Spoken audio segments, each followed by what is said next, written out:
આ દ્રશ્યો છે સુરતના ગાયત્રીનગરમાં આવેલી નગર પ્રાથમિક શિક્ષણ સમિતિ દ્વારા સંચાલિત મરાઠી શાળાના। આ શાળામાં 1000 કરતા વધુ વિદ્યાર્થીઓ અભ્યાસ કરે છે, પણ તેની સામે શિક્ષકોની કમી છે।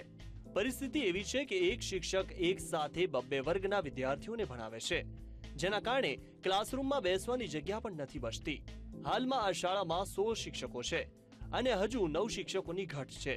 વિદ્યાર્થીઓની સાથે શાળાના આચાર્ય પણ ઈચ્છી રહ્યા છે કે નવા શિક્ષકોની જલ્દીથી ભરતી થાય।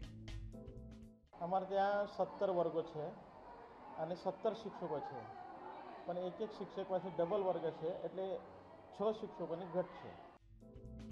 માત્ર એક જ શાળા નહીં, આવી તો અનેક શાળાઓ છે જ્યાં શિક્ષકોની કમી છે। સુરત મહાનગરપાલિકા રાજ્યની એકમાત્ર મહાનગરપાલિકા છે જે જુદા જુદા 7 માધ્યમોમાં બાળકોને અભ્યાસ પૂરો પાડે છે।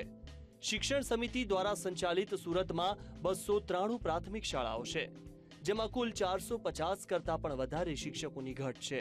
માધ્યમ દીઠ શિક્ષકોની કમી જોઈએ તો ગુજરાતી માધ્યમમાં 100, મરાઠી માધ્યમમાં 105, ઉર્દુ માધ્યમમાં 115, હિન્દી માધ્યમમાં 65, ઉડિયા માધ્યમમાં 50, તેલુગુ માધ્યમમાં 10 અને અંગ્રેજી માધ્યમમાં 5 શિક્ષકોની જગ્યા ખાલી છે।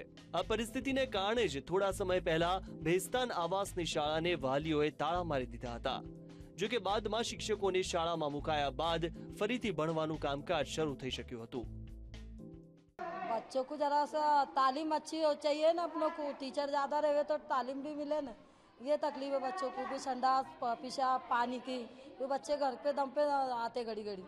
ये है कि बच्चों को पढ़ाने वाले टीचर भी नहीं है और साफ सफाई नहीं है, पानी संडास में नहीं, पीने को पानी नहीं बच्चे लोगों को, 10 बार तो घर पे आते हो। દેશના અનેક રાજ્યોમાંથી લોકો સુરતમાં આવીને વસ્યા છે, તેથી અહીં લઘુ ભાષામાં શિક્ષણ આપતી શાળાઓની સંખ્યા પણ વધારે છે, પરંતુ શિક્ષકોની સૌથી વધુ ઘટ લઘુ ભાષાની શાળાઓમાં જોવા મળે છે। ભેસ્તાન આવાસમાં આવેલી પ્રાથમિક શાળામાં શિક્ષકોની કમી હોવાથી રૂકસાના નામની એક મહિલા બાળકોને ભણાવે છે અને સાથે સાથે શાળામાં સાફ સફાઈ પણ કરે છે। मैं मतलब वैकल्पिक में पढ़ाती हूँ और पूरे रूमों की साफ सफाई करती हूँ और बच्चों को भी संभालती हूँ। ખાસ કરીને જે લઘુ ભાષાના શિક્ષકોની જે ઘટ હતી તે શિક્ષક તેના માટે પણ ટેટની એક્ઝામ લેવામાં આવી રહી છે। એટલે લઘુ ભાષાના શિક્ષકો પણ આ મહિનાની અંદર જ તમામ શાળાઓમાં મુકાઈ જશે।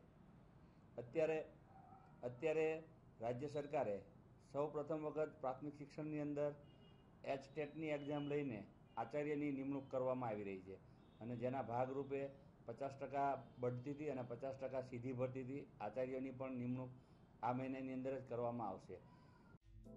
ગત વર્ષે શિક્ષણ સમિતિ દ્વારા સંચાલિત શાળાઓમાં 1,32,000 બાળકો અભ્યાસ કરતા હતા, પણ આ વર્ષે ધોરણ 8નો સમાવેશ કરાતા બાળકોની સંખ્યા 1,44,000 પહોંચી ગઈ છે।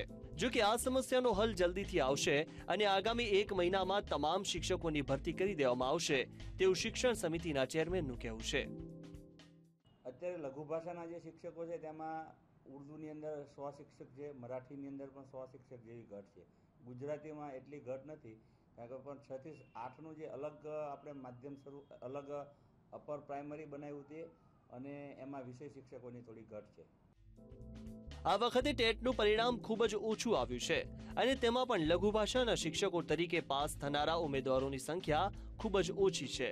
ત્યારે લાખો વિદ્યાર્થીઓ સહિત તેમના વાલીઓ અને અધિકારીઓની ચિંતા આગામી 1 મહિનામાં દૂર થશે તે એક મોટો સવાલ છે। કેમેરામેન પ્રવીણ ચાવડા સાથે નરેન્દ્ર રાઠોડ, VTV, સુરત।